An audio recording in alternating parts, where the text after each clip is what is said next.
Good evening and welcome to the Hairenik Media Newscast, bringing you the latest headlines from the homeland and the region. Armenia is facing political outrage after hosting Azerbaijani delegates tied to the blockade and ethnic cleansing of Artsakh. Flight logs confirm a Baku-Yerevan-Baku trip for participants attending a so-called civil society peace dialogue at the Doubletree Hotel. Among the guests were Farhad Mamadov, a known regime propagandist, Kiamala Mamadova, a regime-aligned editor accused of glorifying the ethnic cleansing of Artsakh's Armenians, and activist Dilara Efendieva, who publicly defended the Aliyev regime and the blockade that displaced thousands of Armenians. They participated alongside Armenian experts and Security Council Secretary Armen Grigoryan, who praised the initiative. Critics have condemned the event as a national humiliation, noting that 23 Armenian captives remain in Baku. Many called it deeply insensitive and accused it of disregarding the trauma caused by the Lachin corridor blockade and the subsequent humanitarian crisis in Artsakh. Observers warn that such meetings risk creating a false impression of peace while ignoring ongoing Azerbaijani hostility.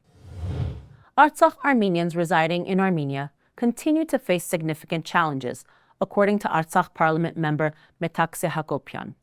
She confirmed that social support programs for displaced residents are often ineffective, with aid from donor organizations delayed or incomplete. Housing support is also problematic, as bureaucratic obstacles and banks' reluctance to recognize Artsakh residents' incomes make securing loans difficult, leaving many families without crucial assistance. Meanwhile, Yerevan schools have been instructed to remove maps showing Artsakh as part of Armenia. Letters from the Ministry of Education, Science and Technology direct that maps depicting Artsakh as a separate state or Armenian territory be removed from classrooms immediately. Teachers and principals have expressed concern over the directive to remove maps showing Artsakh as part of Armenia. Authorities promised updated maps, but educators worry about compliance, as the education inspection body may conduct surprise visits. Azerbaijani President Ilham Aliyev announced that Baku has lifted its ban on cargo transport to Armenia, with the first shipment of Kazakh wheat expected soon. He also stated that the so-called Zangezur corridor could open by the end of 2028, though he avoided directly mentioning Armenia, describing the route as passing through the territories of other countries. Despite this development, Aliyev reiterated Baku's demand for changes to the Armenian constitution, leaving political tensions unresolved. In response, Armenian Prime Minister Nikol Pashinyan said Armenia is ready to open its roads for transit between Turkey and Azerbaijan, citing positive regional cooperation. Speaking at the Silk Road Forum in Tbilisi, he said the Margara-Yagaknazor-Sisyan-Goris route is technically and politically prepared to handle trucks in both directions immediately. Critics argued that praising Azerbaijan's lifting of cargo restrictions risks undermining national values and increasing Armenia's dependence on Baku, recalling that even during the blockade, the people of Artsakh rejected Azerbaijani aid. Armenian authorities have arrested 37 people after protests over the detention of Gyumri's opposition mayor, Vartan Gukasyan, who denies corruption charges and calls them politically motivated. Security forces clashed with hundreds of supporters during raids, bringing in reinforcements from Yerevan. Critics say the crackdown is aimed at intimidating the opposition ahead of next year's elections. Armenia's government says it will shorten mandatory military service from 2 years to 1.5, with the change now set to take effect on January 1, 2026, several months earlier than planned. Officials say the move is part of a broader modernization effort tied to the new Defender of the Fatherland program and expanded professional training. But critics argue the timing is political, aimed at boosting support ahead of elections. Analysts also caution that reducing service time amid regional tensions could put Armenia's defense readiness at risk. The clergy of the Aragatsotn Diocese of the Armenian Apostolic Church have condemned summonses issued by Armenia's Investigative Committee, calling them unlawful and a violation of religious norms. Nearly 24 priests and deacons were asked to appear on Sunday, which conflicts with their pastoral duties and the celebration of the Divine Liturgy. The clergy also cited procedural violations, including insufficient notice and lack of access to legal counsel. Bishop Mkrtic Proshian, head of the Diocese, was arrested on October 15.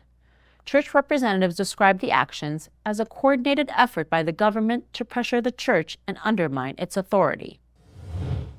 The Mother See of Holy Echmiadzin has formally defrocked Father Aram Asatrian, now Stepan Asatrian, for repeated violations, including discrediting the Church and defying diocesan orders. Despite his dismissal and the appointment of a replacement at Hovhannavank Monastery, Asatrian has refused to leave, claiming that a deposed Catholicos has no authority over him. He recently held an unauthorized liturgy at the monastery, attended by Prime Minister Nikol Pashinyan, several ministers, and other officials.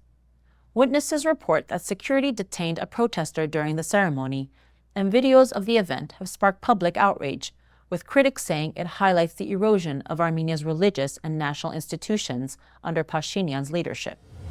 Archbishop Natan Hovhannisyan, head of the External Relations and Protocol Department of the Mother See of Holy Echmiadzin, was summoned by Armenia's Investigative Committee over a 2023 audio recording in which Father Aranyan Jakyan claimed he and his family were pressured to attend a rally. Pro-government outlets circulated the recording, with experts suggesting it may be used to target Catholicos Karekin II. The Archbishop declined to comment, citing the recording as illegally obtained. Several leaders of the Sacred Struggle movement have been arrested, and the Prosecutor General's office confirmed the recording is under investigation, sparking concerns of political and religious pressure on the Armenian Church. In a 63-31 vote, the Armenian National Assembly fully approved the bill to shut down Shoghakat television. The initiative proposed by civil contract MPs Takui Ghazarian and Sisak Gabrielian aims to reduce the number of publicly funded TV channels from 3 to 2. Currently, the channels with public status are First Channel, the spiritual and cultural Shoghakat TV, and the news channel Lurer. Shoghakat, established by the Mother See of Holy Echmiadzin and renowned for its cultural, educational, and religious programming, will close, raising concerns about media pluralism and the future of cultural programming in Armenia. Advisor to the Patriarch of Moscow and All-Russia Archpriest Nikolai Balashov criticized Armenian Prime Minister Nikol Pashinyan for overstepping his authority by attacking the Armenian Apostolic Church. He stressed that the Church is independent, respected by the Armenian people, protected by the Constitution, and that Pashinyan has no authority to reform it at his discretion, as its autonomy from the state is guaranteed.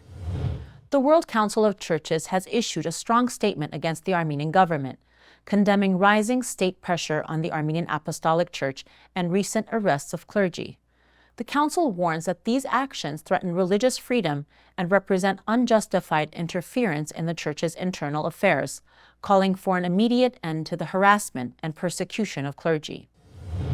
Several heads of Armenian media and journalistic organizations have issued a joint statement to foreign diplomatic missions and international bodies accusing the government of targeting the Armenian Apostolic Church through hate speech and interference in its internal affairs. The statement claims that recent actions, including the detention of clergymen and support for a defrocked priest-planned liturgy, violate constitutional principles separating church and state and threaten public unity. The signatories warn that the situation could lead to internal unrest if not addressed. Ruben Vardanyan, the former Artsakh state minister held in Azerbaijan, has dismissed his lawyer, calling his trial a transparent farce. He says violations of international law and Azerbaijan's procedural rules have denied him access to case files, evidence, and witnesses, making a fair defense impossible. Vardanyan demands that his legal rights be properly respected.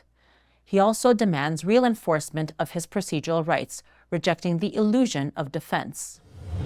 Russian Foreign Ministry spokesperson Maria Zakharova expressed shock over Armenian Prime Minister Nikol Pashinyan's recent statements on the Armenian genocide. She criticized Pashinyan and other Armenian officials for treating the genocide as a political science factor rather than an inviolable historical truth. Pashinyan had suggested revisiting the history of the genocide to better understand its causes and consequences, and later noted that international recognition of the Armenian genocide is not a current foreign policy priority for Armenia. Media sources report that about 159 million dirhams, roughly $420,000 were spent on the two-day Academic City Armenia Forum held at the Devin complex in Yerevan. The government reportedly covered travel, accommodation, and speaker fees, with some guests reportedly paid up to 600,000 dirhams each. Critics questioned the forum's value, saying the costs outweighed the results, while Prime Minister Nikol Pashinyan remained confident in the project despite skepticism within his team. A new study by the Religious Freedom Data Center reveals a troubling rise in attacks on Christians in Jerusalem, with nearly half of all incidents in the Old City targeting the Armenian community. Between July and September 2025, researchers documented 31 acts of hate, including verbal abuse, spitting, property damage, online threats, and defacement of religious sites. The Armenian Patriarchate was the most frequently targeted location. Experts warn these numbers likely underreport the problem, as fear, fatigue, and limited trust in authorities keep many victims from speaking out. Geran Balyan, a Jerusalem-based Armenian, says the findings highlight growing religious intolerance and the increasing vulnerability of Christian minorities in the Old City of Jerusalem. Finally, in Amsterdam, at its Congress, the Party of European Socialists, PES, adopted several resolutions that include provisions proposed by the Armenian Revolutionary Federation. The resolutions call on Azerbaijan to release all Armenian hostages, ensure the safe return of Armenians from Artsakh under international monitoring, and protect the region's Armenian cultural heritage. The PES reaffirmed its support for the EU civilian mission in Armenia, the democratic opposition in Azerbaijan, and the monitoring of democratic developments in Armenia. The ARF, the region's only PES member, was represented by Kaspar Karapetyan, Sarin Abrahamyan, Gevorg Kukasyan, and Narod Noramanyan, who engaged with European socialists and labor parties to strengthen inter-party relations. Our guest tonight is Kaspar Karapetyan, president of the European Armenian Federation for Justice and Democracy. Welcome, Mr. Karapetyan. Good evening. Can you tell us about the current work of the Committee for the Defense of the Fundamental Rights of the People of Artsakh? In particular, what steps are being taken to ensure the right of return for the people of Artsakh and to secure the release of Armenian hostages held in Baku? The committee was created by the National Assembly of Artsakh, I would say unanimously, and it's headed or moderated by former Foreign Minister of Armenia, Vardanos Kanyan, and are participating from Latin America, Marion Albantian, from the United States, Karnik Kerkonyan, from Europe, myself, and from Armenia, Garen Pekaryan, and from Nagorno-Karabakh, Armenia Alexanyan, and former Deputy Minister of Foreign Affairs of Artsakh, and Geram Stepanyan, human rights defender. We have done many meetings as committee, but basically we have worked internationally to pursue the right of the people of Nagorno-Karabakh, the fundamental right to return to their house with safety and dignity under international protection guarantees. We have, probably everyone knows now, the decision of the Swiss Parliament, which is binding for the government, to organize in 1 year forum where will participate Azerbaijan, representatives of Artsakh population, Armenian population, and international key players. We are pursuing this to be done. We have in the Belgian Parliament a good resolution. The committee, 2 members from the Swiss Parliament, the committee moderator Vardanos Kanyan, and others participated in the United States to many meetings with the Congress and the Oval Office and the Congress. We are preparing now similar in Europe in end of January, a 3-day conference regarding the right of return. Basically, the committee is very active, trying to help as much as it can the people of Artsakh. Could you tell us about the current activities of the European Armenian Federation for Justice and Democracy in promoting Armenian interests within European institutions? The European Armenian Federation, created in 2000 and transferred to Brussels in 2002, is basically working now, these days, regarding, as I said, the fundamental rights of people of Nagorno-Karabakh, the release of the hostages in Baku who are in trial, the sham trial in Baku, the right of the people of Armenians that live now in Armenia to help them live in better conditions, and of course to stop the destruction of the cultural and religious heritage of the Armenian people in Nagorno-Karabakh. We have done many meetings, we have done conferences, we have 5 resolutions in 5 years. Every year we had a resolution the last 4 or 5 years from the European Parliament, very strong resolutions regarding the people of Nagorno-Karabakh. We are in constant meeting with European representatives, special representatives in our region in South Caucasus. We have meetings, we have international lawyers also on this case regarding the right of return. At this moment now we are working on a topic for the return. And of course we facilitate visits of members of the European Parliament or the Belgian Parliament to Armenia, in the past in Nagorno-Karabakh, also in Artsakh, now there is no Artsakh, in Armenia, in Yerevan, and the regions that are threatened by Azerbaijan.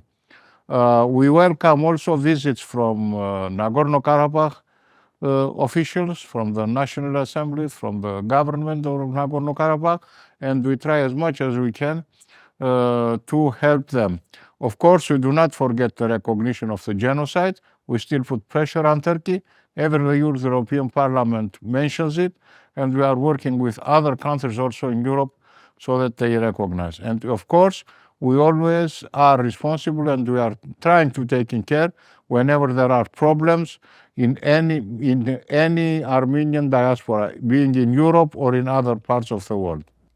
Recently, you participated in the Congress of the Party of European Socialists. What were the main outcomes of your participation? As is well known, Tashnaksutyun, the ARF Tashnaksutyun, is the only socialist party of the region. We have in the Socialist International Vice President Marion Albantian, where we are full members, and we are also observer members in the Party of the European Socialists, where of course we cannot be full members because Armenia is not a candidate country or a country of the European Union. We participate very closely to all their events. We are in constant contact. Their main office is in Brussels. 4-member delegation led by me were present. We were present in Amsterdam. We had around 20 meetings with party heads, international secretaries of the parties, where we presented, of course, the case of Nagorno-Karabakh, why we are against the so-called peace agreement signed in Washington. With our arguments, we are in favor of a peace agreement at the end, but not this way a peace agreement. We were speaking about the fact sheet regarding the internal situation in Armenia, which goes to authoritarian regime, and of course the right of the people of Nagorno-Karabakh, and to have more relations, party relations, with sister parties which are now in a good condition. Thank you, Mr. Kaspar Karampetyan, for joining us today and sharing your insights as President of the European Armenian Federation for Justice and Democracy. That's all for tonight's broadcast. Thank you for joining, and don't forget to follow us on YouTube, Facebook, Instagram, and X. Good night.